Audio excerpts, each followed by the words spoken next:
আপু আসলে সোশ্যাল মিডিয়াতে আমরা দেখছি আসলে বিভিন্ন জায়গায় আপনাকে নিয়ে ভাইরাল করে। কিন্তু আসলে মূলত যে আপনার যে একটা সন্তান রয়েছে, আমরা শুনেছি যে সন্তানকে লালন-পালন আসলে সেটা আমাদের যে অভিনেতা সিদ্দিক করতো। আসলে এটা কতটুকু সত্যি?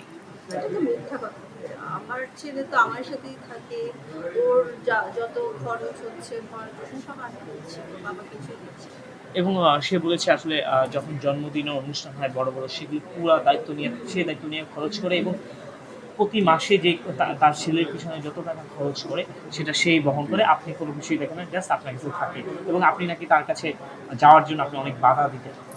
এটা সে মিথ্যা বলেছে। কারণ আমি যেহেতু এতদিন সোশ্যাল মিডিয়ার সামনে আসিনি। সো এটা আপনাদেরকে যা বলতো আপনারা তাই বিলিভ করতেন। বাট আসলে এখন তো আপনারা জানতে পারলেন যে আসলে ছেলে আমার কাছেই থাকে। আমি সবকিছু দিচ্ছি। যেমন কিছুদিন আগে আমার ছেলের সার্জারি হয়েছে। হুম। সো সেখানেও তো অনেক কয়েক লাখ টাকা লেগেছে। সো সেই টাকাও তো সে দেয়।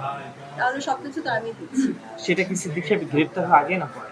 আগে আগে। আচ্ছা আরেকটা জিনিস জানার খুবই ইচ্ছে মানুষের আসলে অনেক সোশ্যাল মিডিয়াতে আসলে বলছে যে আসলে আপনাদের যে সম্পর্ক, একটা সম্পর্ক গড়তে অনেক টাইম লাগে, ভাঙতে ২ মিনিটও লাগে না। আসলে সম্পর্কটা আপনাদের একটা ছেলে হওয়ার পরে কেন ভেঙেছে?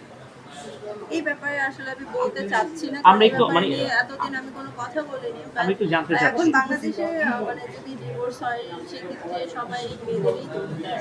এটা আসলে তারা তো আসলে সংসার করছে না, তারা তো আর জানতে পারছে না আসলে কি ঘটনা। আসলে ঘটনাটা আমরা জানতে